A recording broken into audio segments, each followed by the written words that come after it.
the Triathlon Show 327.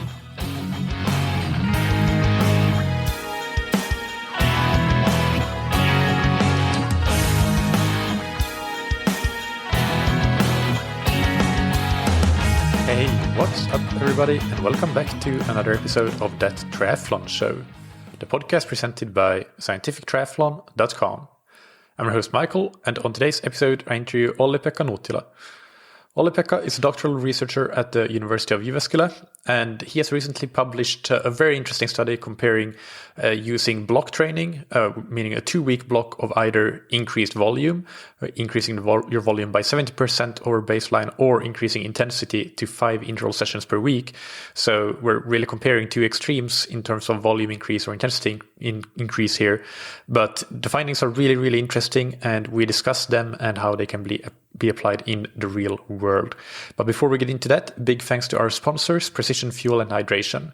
Precision Fuel and Hydration have a range of tools and products to help you personalize your fueling and hydration strategy so that you can perform at your best. Everyone sweats differently, both in terms of sweat rate, but also sweat sodium concentration. So hydration strategies should be individualized accordingly, and your fueling strategy will need to be adapted based on the duration and the intensity of exercise or competition, but also on your ability to tolerate certain amounts and types of fuel. You can use the free online sweat test and the quick carb calculator on precisionfuelandhydration.com to understand your fluid, electrolyte, and carbohydrate needs during training and racing. And you can even book a free one-on-one video consultation with the team to refine your strategy. As a listener of the podcast, you can get 15% off your first order of fueling and hydration products by using the code TTS22 at checkout on precisionfuelandhydration.com. And thank you to Senate. The Senate indoor swim trainer allows you to improve your technique, power, and swim training consistency. I recently caught up with the team at Senate and had a great discussion around what might be the most important benefits of using the Senate swim trainer.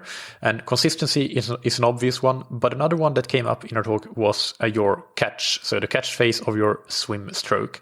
Practicing your catch when on dry land on the swim bench allows you to really work that proprioception and motor patterns to maximize your catch also in the water. And importantly, on dry land, we have so much better proprioception or awareness of our proprioception and what we're doing. So working those neural patterns in can be really, really beneficial for improving your catch in the water. That's the number one use case reported by professional athletes using the Senate trainer that can swim however much they want, but they still find benefit in the specific purpose of improving their catch. Check out the Senate Swim Trainer and get a 20% discount on senateswimtrainer.com/TTS. And remember that you can get a full refund if you don't love it after 2 weeks. So now let's get on to the interview with Olli-Pekka. Just want to mention that we didn't have the greatest audio connection, and we also had one dropout where we had to puzzle 2 different recordings together. And hopefully we got everything, and it's understandable, but apologies in advance for the audio not being the greatest today. Hope you will enjoy it anyway. The research is truly fascinating, and I hope that it is clear despite those audio issues. Now, without any further ado, let's get into the interview.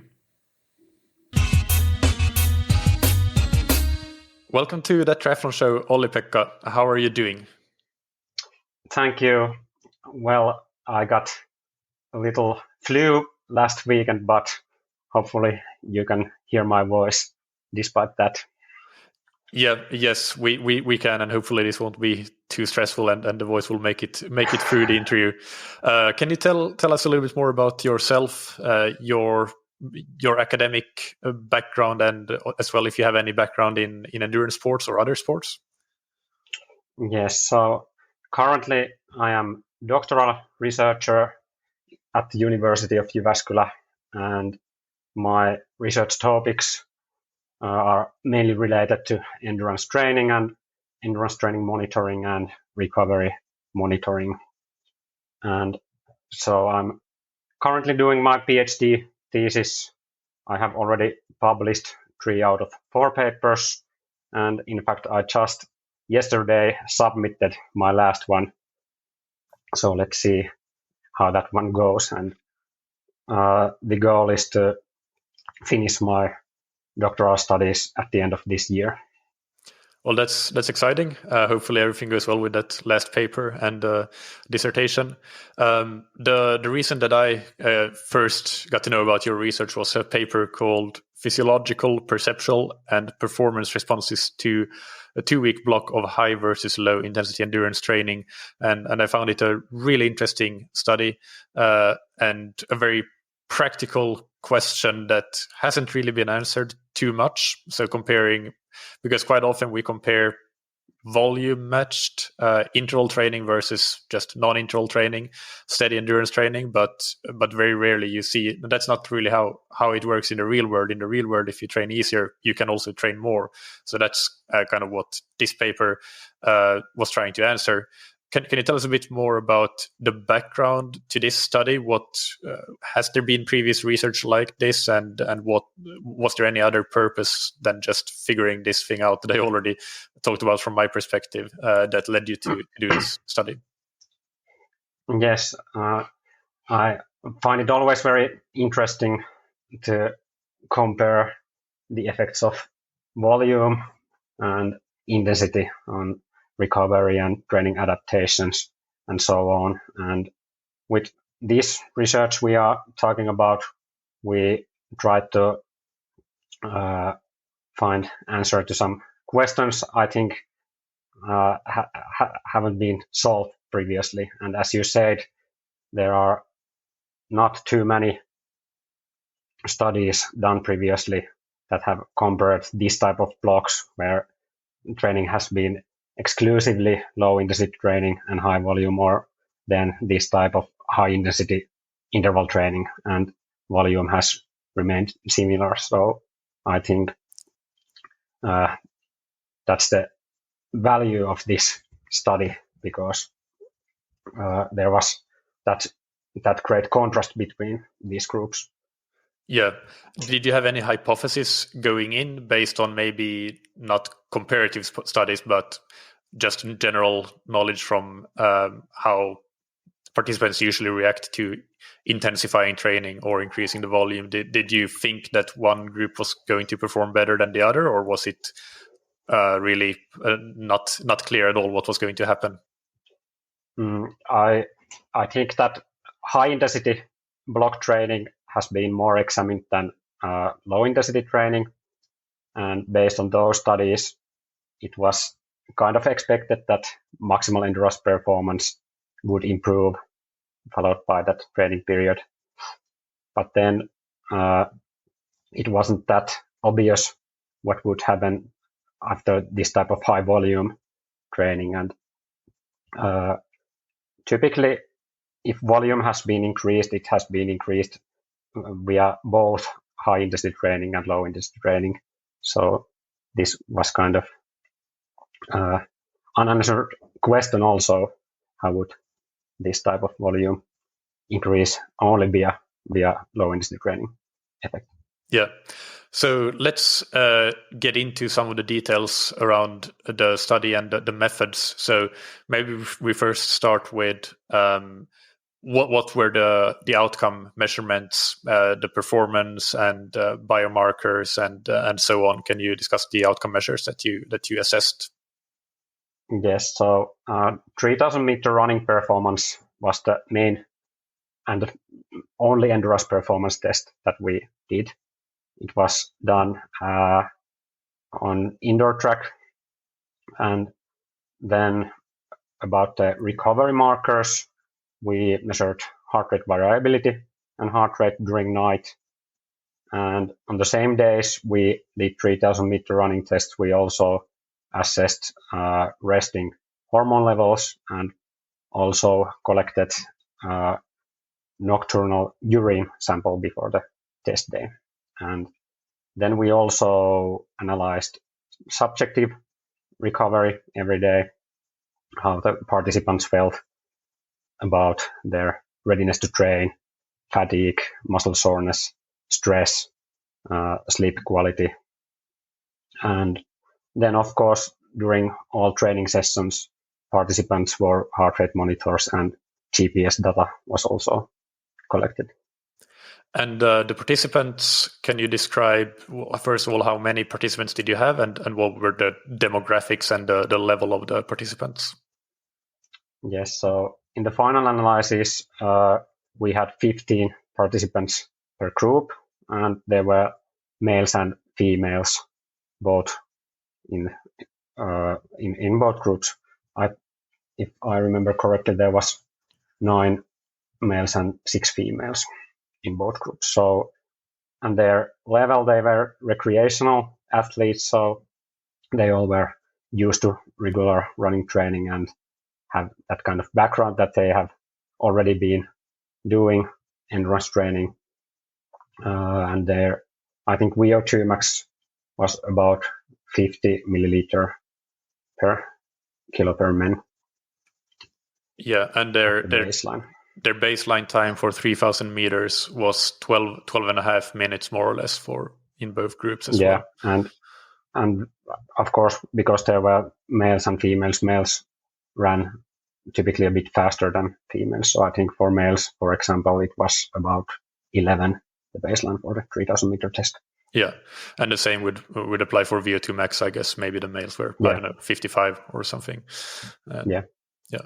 Okay, but that's good. It's 15 per group is actually quite big for a sports science study. So that's great. And then let's discuss the training, the protocol. You started with a preparatory period. So can you discuss that and then go into the main blocks and how they differed? Yeah, that preparatory period was 2 weeks, and the main purpose was to kind of analyze how our participants normally train, and also ensure similar background for all participants before our study period.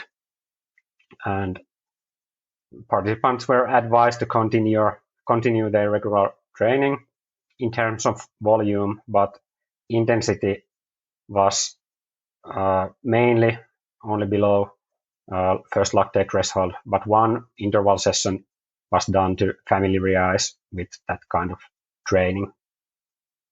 One interval session per week in that period? Only one at total. So only one total. 2 weeks, one. Yeah. Okay. And that session was, I think it was 6 times 3 minutes with 2 minutes recovery. Best effort. Yeah, maximum sustainable effort. Yeah. So it wasn't like any heart rate target, but try to keep maximum sustainable effort through the training session. Yeah.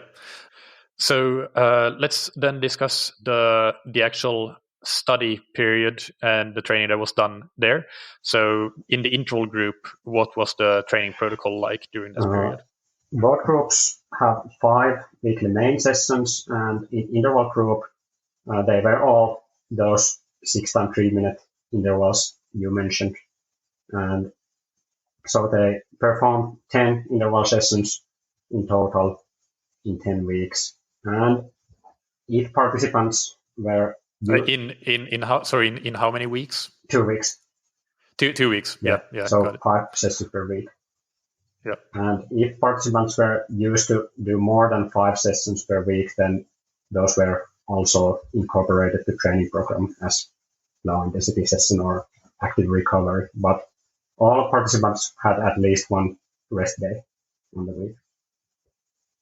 Yeah.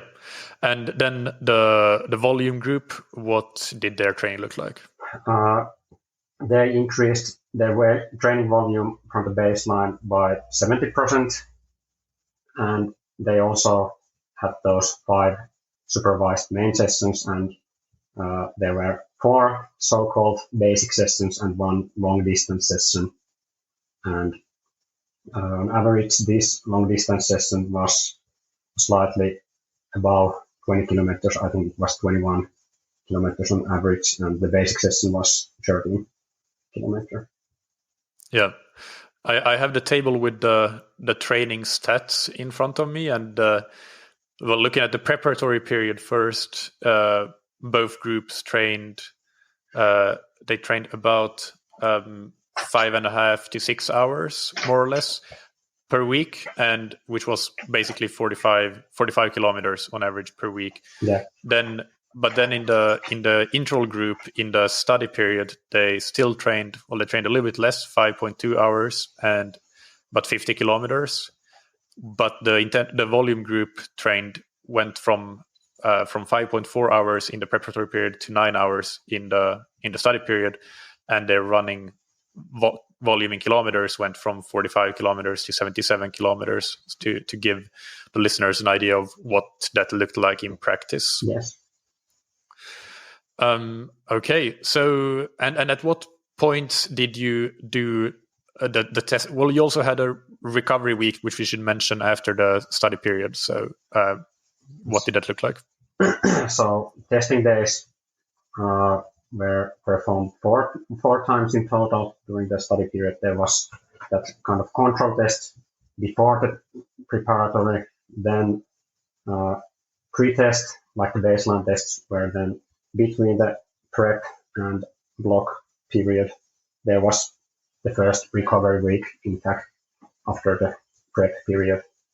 And then immediately after the block, there was that one rest day, but then was the third testing day, and then final fourth testing day was after the last recovery week.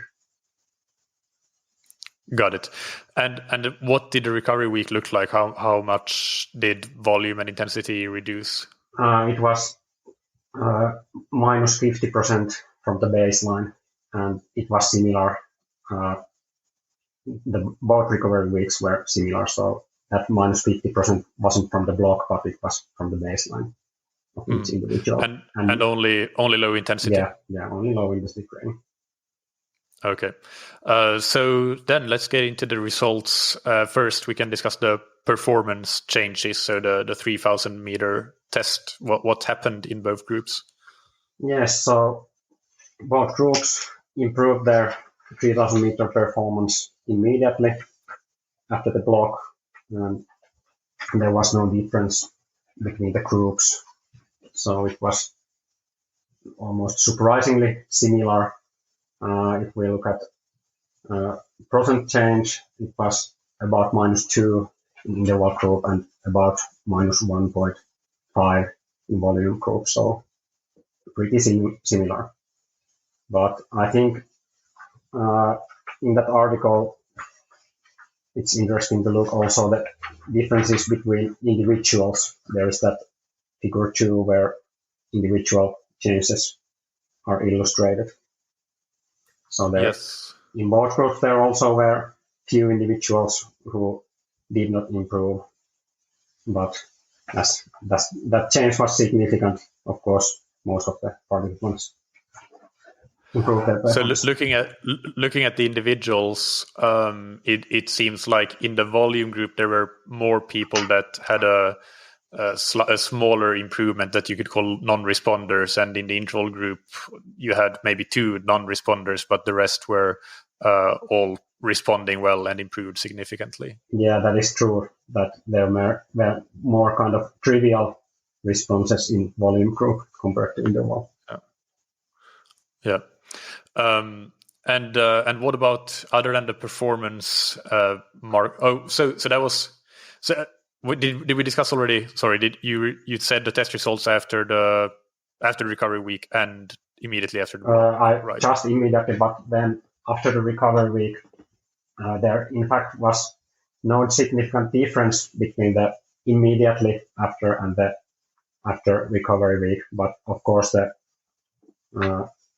peak performance was better after the recovery week compared to baseline, and the final adaptation kind of was then -2.5% in interval group and in volume 2.2%.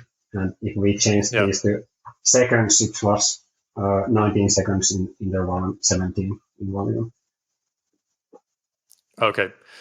Yeah. And what about the other outcome measures, the subjective markers and the hormonal markers? What did you find with those? Well, if we first look at the subjective markers, I think we would have expected some increase in fatigue based on previous studies, at least. in volume overload studies, there have typically been significant increase in fatigue. And well, I find that readiness to train quite interesting marker, since it kind of combines multiple aspects, like how mentally ready you are and how physically ready you are. It may also be challenging to estimate, but I find it interesting marker. But anyway, most significant changes were found in muscle soreness, and interestingly, it increased only in interval group. So in the volume group, there was no significant increase in muscle soreness. And in fact, during the recovery week, it even decreased compared to previous level. And so the difference was also significant in the change between interval and volume groups.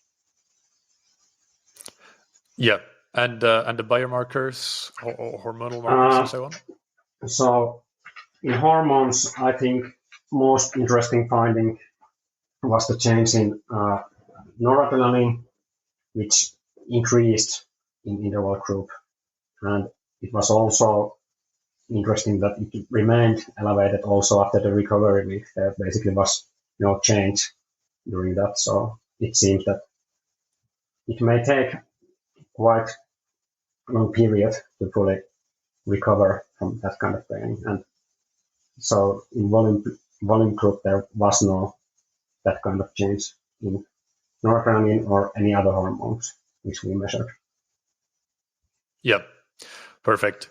So let's discuss these results a little bit more, and here we can. Some of it will, of course, be more speculation than actual like things that we know, because we will have to do that and draw some conclusions.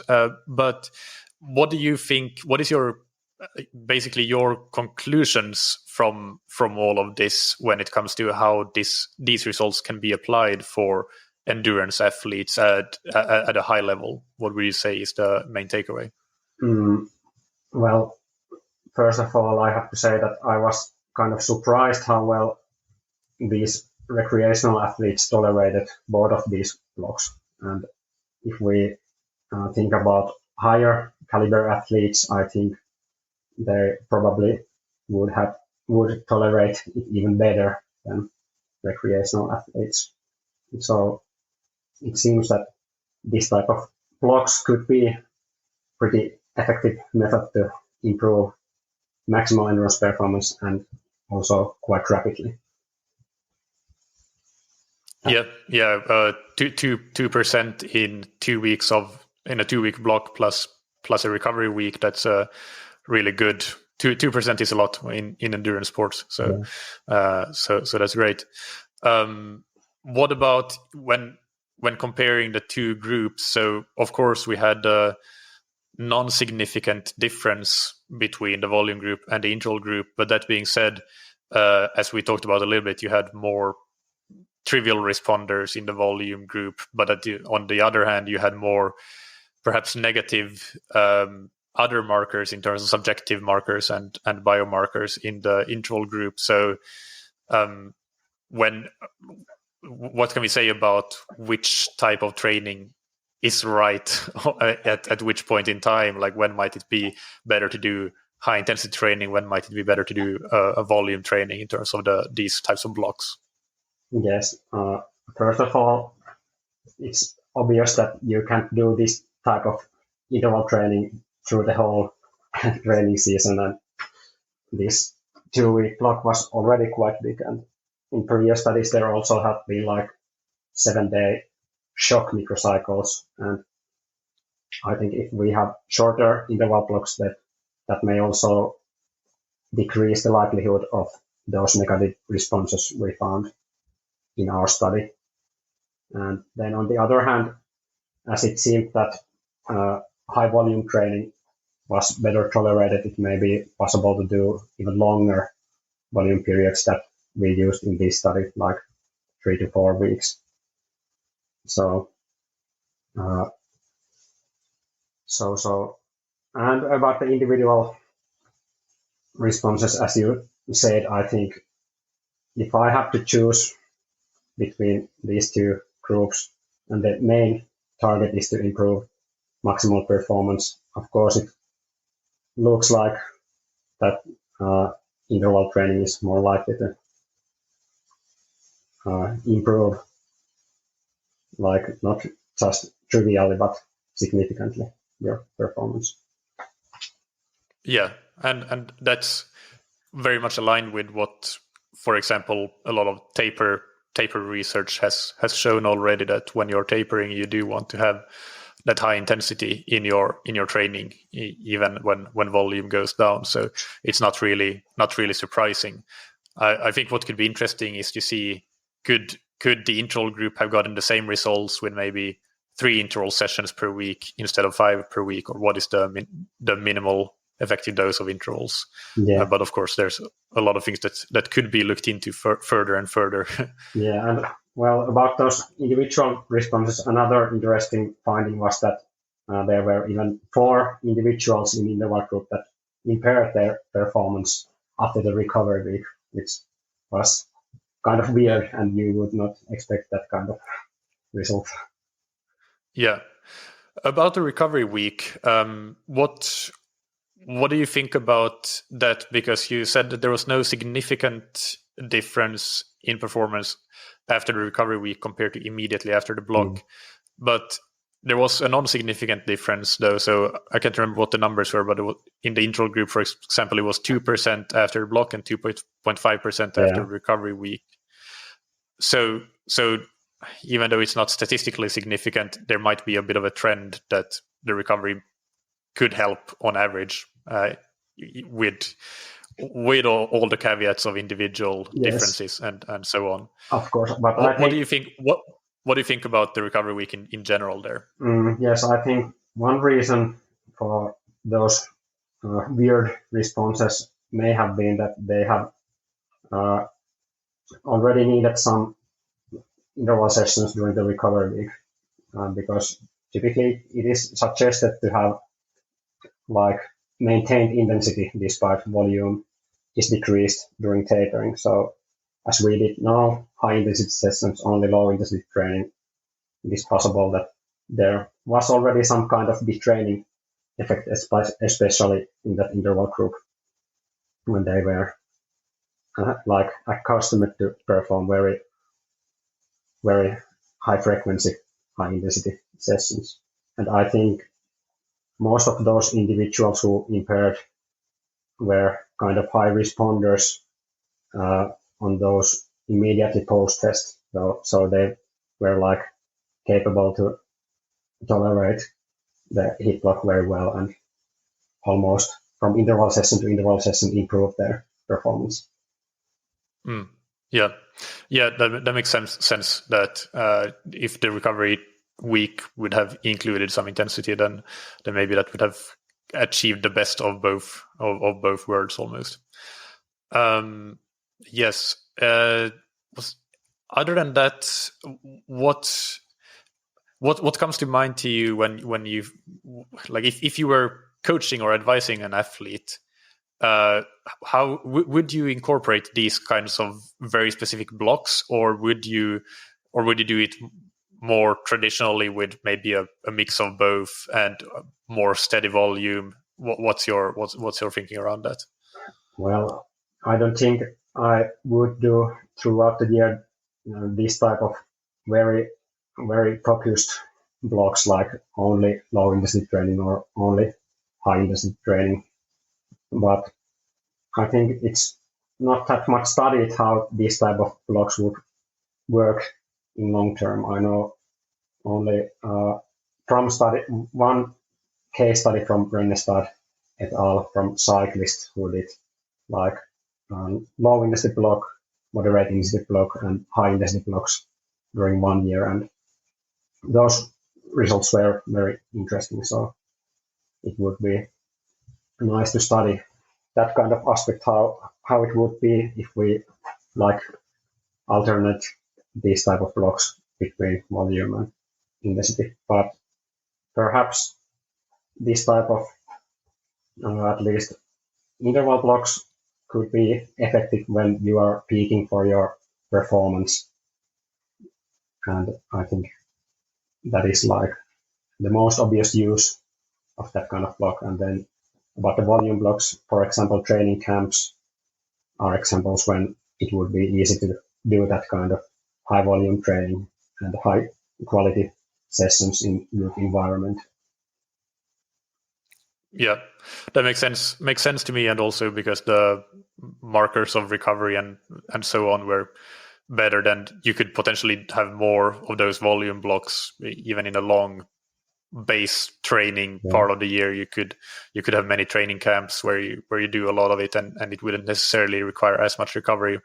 But then you want to be more careful about when you do focus in on the high intensity, because the recovery required might be, or the cost of doing that are higher, or seem to be higher based on the measures that you had in this study anyway. Yeah. So that makes a lot of sense. And it's interesting. I'm doing another interview basically right after this one with Luca Filippas from Italy, who did a study that you've probably seen with the different periodization schemes with pyramidal and polarized training test distributions and mixing and matching over 16 weeks. And they found the same thing with doing the polarized training with high intensity towards in the second half of the periodization was more effective for 5,000 meter performance, probably because the same kind of peaking phenomenon that we already talked about closer to performance.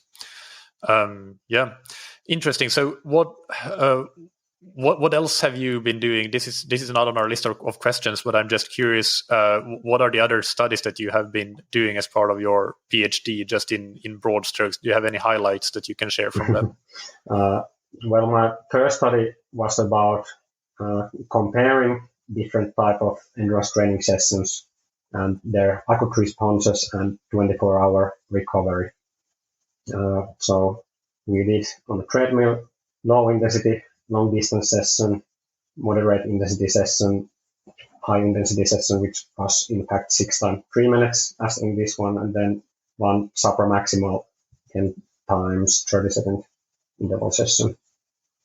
And we measured counter movement jump, heart rate variability, and then some parameters during submaximal running test immediately after, and then 24 hours after the session. And what do you find? Did they differ? Well, there were some differences. For example, it was interesting that those sessions which decreased heart rate variability the most, which were moderate intensity and high intensity session, those were then the sessions that did not impair neuromuscular performance in the counter movement jump test. So counter movement jump test was impaired after long distance and supramaximal intervals, but heart rate variability decreased less after these sessions. And well, another interesting finding was that submaximal heart rate decreased after all sessions 24 hours afterwards, but RPE still remained elevated after both interval sessions. So this was maybe kind of expected, but it reminds that heart rate is not always that good marker of recovery or current readiness to train, but you should always also use like RPE or that kind of perceived exert and how it feels to run that certain speed. Yeah, no, definitely. I think, especially in triathlon, where a lot of athletes are training at a high volume, I think it's much more seeing a high heart rate, higher than expected heart rate, is almost a good thing, because it indicates that the athlete is fresh to me. That's as a coach how I look at things normally. I mean, it could also be maybe that they had more coffee than normal, but yeah, I'm definitely never concerned, or usually not concerned, all else being equal, with high heart rate. But low heart rate is a bit more concerning, because that can often be an indication of fatigue. Yeah, it's sometimes challenging to know if it's positive training adaptation or if it's fatigue, but I think that experienced athletes should like recognize it. Yeah. What about the one you just recently submitted? You can probably not talk about that in detail, but what is the general theme of the study? Yeah, well, basically it was kind of final for my thesis, so the aim was to put this information into practice we have gathered from these previous studies. So it was basically about individualized training prescription, and it was not just similar as those heart rate variability guided studies, but kind of similar logic was different. Very interesting. Looking forward to seeing that when it comes out. And are you on ResearchGate? Yeah. So people can follow you and see when the study is out there. Great. And is there anything else that you would like to talk about this study or the other studies that you've done? And anything that or let's do one final question on it. If you have 1 to 3 tips that you could give amateur endurance athletes, what would those tips be? And this can be related or unrelated to your studies. Sorry, 1 to 3 tips. What? Tips, yeah, pieces of advice. Well, I think first of all, the consistency of endurance training is perhaps the most critical factor if we want to see improvement in performance despite the level of athletes. So if you consistently train, whether it's polarized or block training or whatever, it is quite likely that you would improve your performance. And as has been in my studies, it has been pretty similar between increased volume and increased intensity. So I think the key is just keep training with high quality, and then you sooner or later will get the reward of it.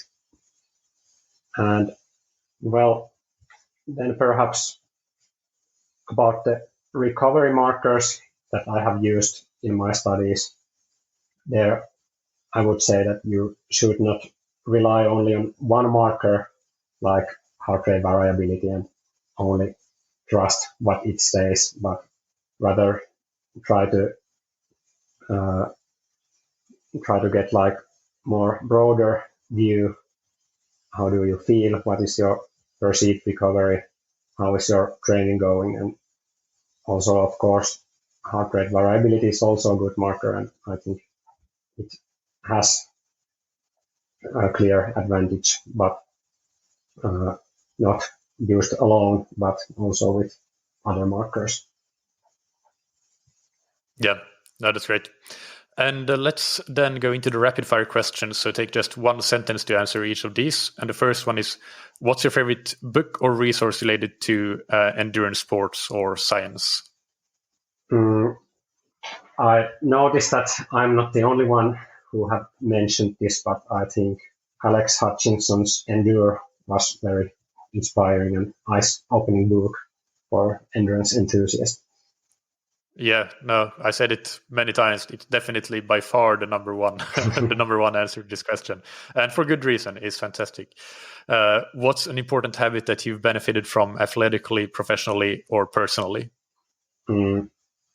This may be a bit boring answer, but I think that regular endurance training dose for me is good for my physical and mental well-being.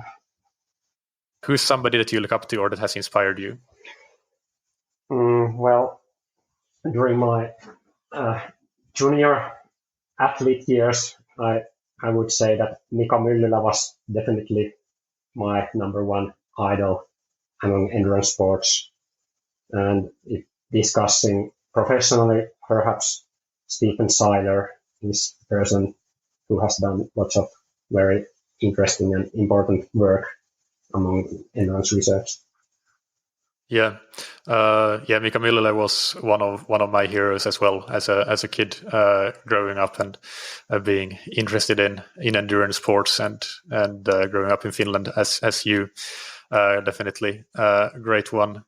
All right. Well, ResearchGate is. Do you have any other places where people can follow you? Are you on Twitter or anything like that? Yes, I'm also Twitter at OP Nuuttila. So you can find me also there. Perfect. I'll have the links in the show notes. All right. Thank you so much, Olli-Pekka, for coming on the show and discussing about your studies. And good luck with the final push for your PhD. Thank you very much.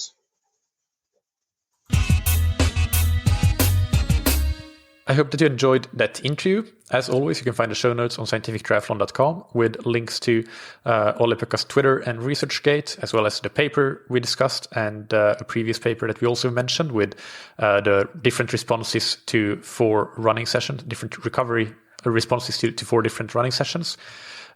We also briefly mentioned a block periodization case study in an elite cyclist that covered more than 1 year, 58 weeks, and that's by a case study by Rönnestad.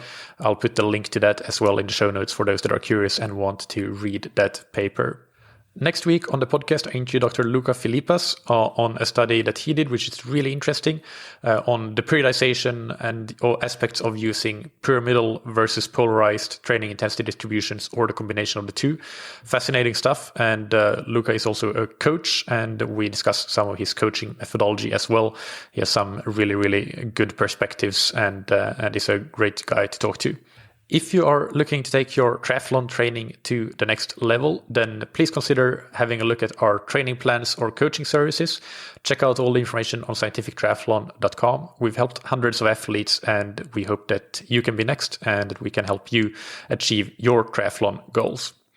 Big thanks finally to our sponsors, Precision Fuel and Hydration, that you can find on precisionfuelandhydration.com. Use their free online sweat test and quick carb calculator to understand your fluid, electrolyte, and carbohydrate needs, and book a free video consultation with the team to refine your strategy. Use the code TTS22 at checkout for 15% off your first order of fueling and hydration products. And thank you to Zen8. Use the Zen8 swim trainer to improve your technique, power, stamina, and most importantly, your swim training consistency. Get 20% off your order on the swim trainer with a promo code that you can get on zen8swimtrainer.com/TTS. And don't forget that it's a risk-free investment. If you don't love it after 2 weeks, send it back and you'll get a full refund. Thank you, as always, for listening. Keep training smart and keep loving triathlon.